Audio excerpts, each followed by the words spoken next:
So, President Trump signing a proclamation to suspend international visas for new students at Harvard University, saying, quote, Harvard University is no longer a trustworthy steward of international students and exchange visitor programs. Our next guest says anti-Semitic and pro-Islamic extremist groups are capturing the minds of young Westerners through groups like Student for Justice in Palestine. Let's bring in Dr. Kanta Ahmed, Independent Women's Forum Senior Fellow and member of the Council of Foreign Relations. Doctor, so good to see you again.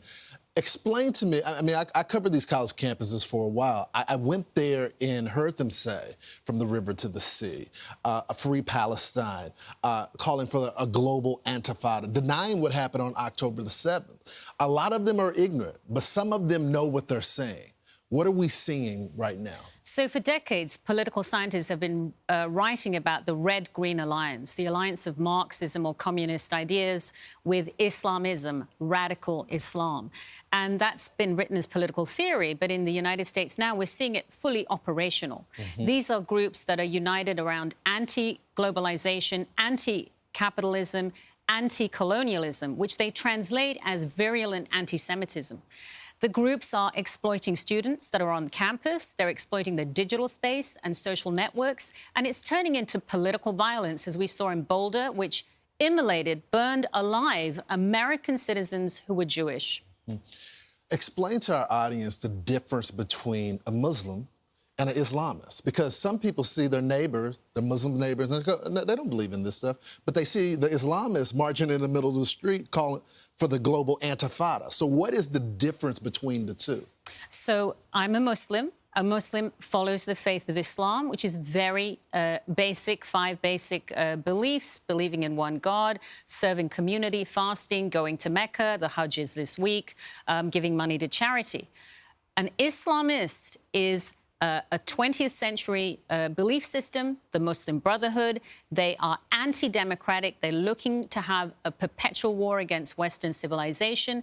Central to that is enmity with the Jewish nation, anti-Semitism, and to subvert democracies from inside by tearing down our own organs and systems, which is what you're seeing in our American universities, campus, and in local politics. What is the Muslim Brotherhood? The Muslim Brotherhood was originated in 1920s Egypt. Muslim scholars that were influenced by Marxist ideologies, and they had tremendous marriage with Nazi ideology as well. They use the language and metaphors of my religion, but they're actually pursuing totalitarian aims. They have been outlawed in Egypt, outlawed in the United States, outlawed in the United Arab Emirates. 10 years ago, Saudi Arabia criminalized and designated them as a terror group. That expulsion of the Muslim Brotherhood from the Middle East meant that they have established much more presence in Europe and also in the United States. So let's talk about what the president is doing right now. Back to how we started this conversation. He's going to stop some of these visas from coming in. You got Marco Rubio that's also getting these students off the college campuses. Why is this important? Do you feel like that will work?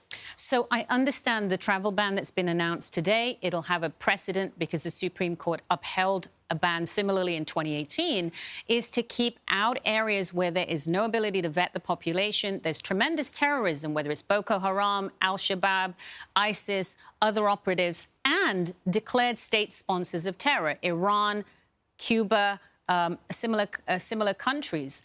I don't think that is enough. And these bans do not apply to people who have legal visas or legal standing with the United States. We have to pay special attention to the ideas that have migrated into our country.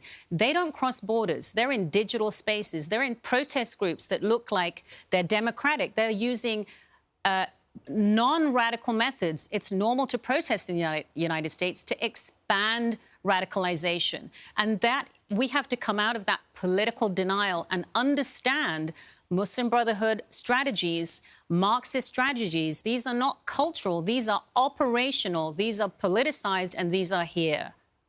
Doctor, thank you so much for joining the program. We appreciate it. You always break all this down in such a way where our audience can understand. We really appreciate it. A pleasure, Lawrence. I'm Steve Doocy. I'm Brian Kilmeade. And I'm Ainsley Earhart. And click here to subscribe to the Fox News YouTube page to catch our hottest interviews and most compelling analysis.